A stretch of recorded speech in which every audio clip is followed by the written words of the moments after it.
There are some stories the internet loves so much that they start living a life of their own, growing bigger than the people involved, bigger than the facts, and definitely bigger than anything anyone ever confirmed. And this whole rumor-fueled triangle between Gwen Stefani, Kelly Clarkson, and Blake Shelton? It's one of those stories. It's the kind of narrative that starts as a whisper and somehow turns into a full-blown emotional opera that none of the main characters actually signed up for. And honestly, the fascinating part isn't whether it's true, it's how fast people were ready to believe it. The entire thing begins in a place nobody questioned at the time. The easy, joking, almost sibling-like bond Kelly Clarkson and Blake Shelton built during their years on The Voice. Fans loved watching them banter. They teased each other like family, supported each other through rough seasons, and made it clear they had a genuine friendship.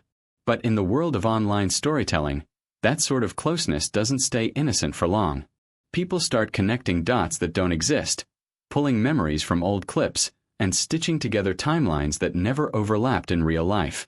That's how the internet decided Kelly must have had inside knowledge of Blake's relationship with Gwen Stefani, even though none of them ever said that.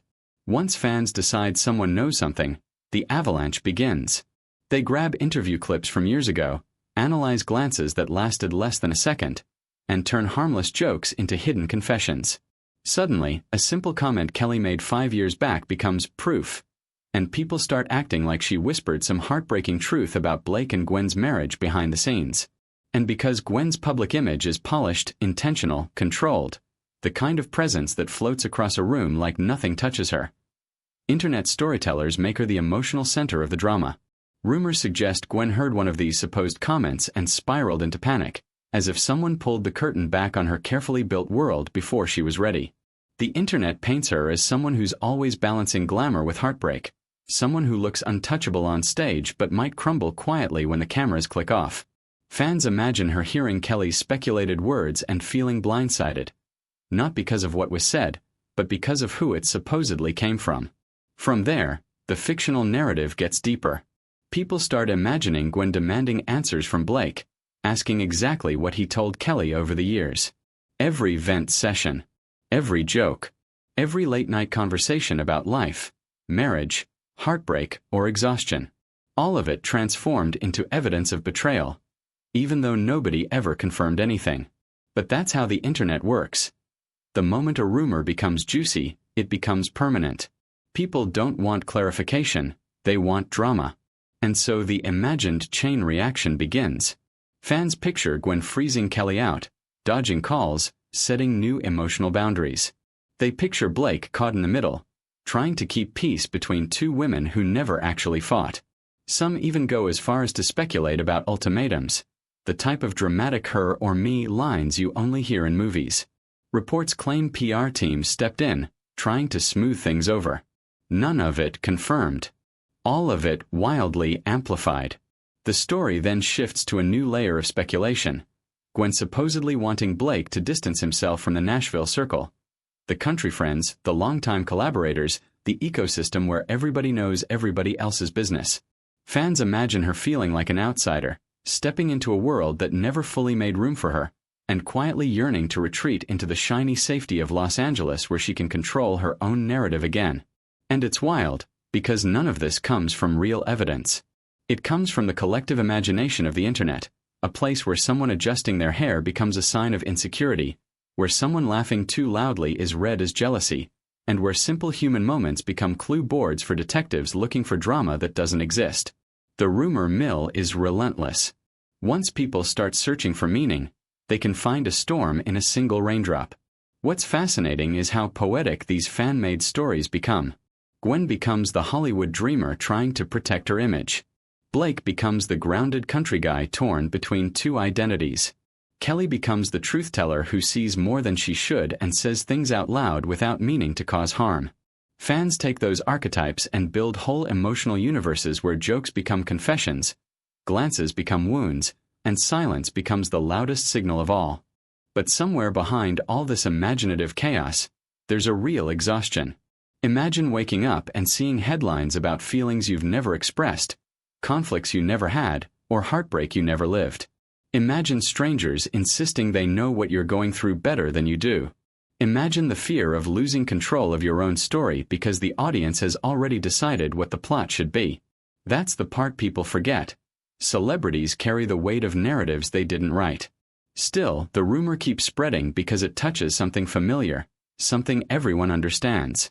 Jealousy, insecurity, loyalty, the fear of being replaced, the ache of wondering whether someone you love confided in someone else a little too deeply. You don't have to be famous to know how that feels. People don't latch onto rumors because they're accurate. They latch onto them because the emotions in the story resonate with their own lives. That's why the speculation about Gwen and Kelly and Blake exploded the way it did. The trio unintentionally fits into emotional roles people recognize from their own relationships. Gwen becomes the partner who tries so hard to hold everything together that even the smallest shift feels like a threat. Kelly becomes the brutally honest friend, the one you adore but also worry might say something too real at the wrong moment. And Blake becomes the guy who wants everyone to be happy but doesn't know how to balance the emotional expectations placed on him. None of it proven. All of it relatable. Once the narrative catches fire, everything becomes symbolic. Gwen adjusting her seat while Kelly's talking? Must be tension. Blake looking tired in an interview? Must be emotional strain. Kelly joking too freely? Must be a hidden confession. Fans freeze-frame facial expressions, analyze voice tones, dissect body language, and search for meaning where there might not be any. They pull in old heartbreaks, past interviews, childhood wounds, anything that helps support the theory they want to believe. And what's even more striking is how quickly normal moments become fuel. A tired smile becomes proof. A casual remark becomes a hint. A pause becomes a signal. Meanwhile, the real people behind the speculation are probably just living normal days. Grocery shopping, picking up kids, going to work, sleeping 8 hours, paying bills, unaware that online detective agencies are rewriting their lives like a novel. But that's the strange cost of living in the spotlight.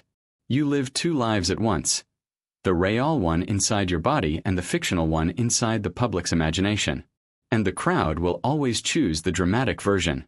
They want Gwen to be the misunderstood queen, Kelly to be the bold truth-teller, and Blake to be the man stuck between 2 emotional worlds.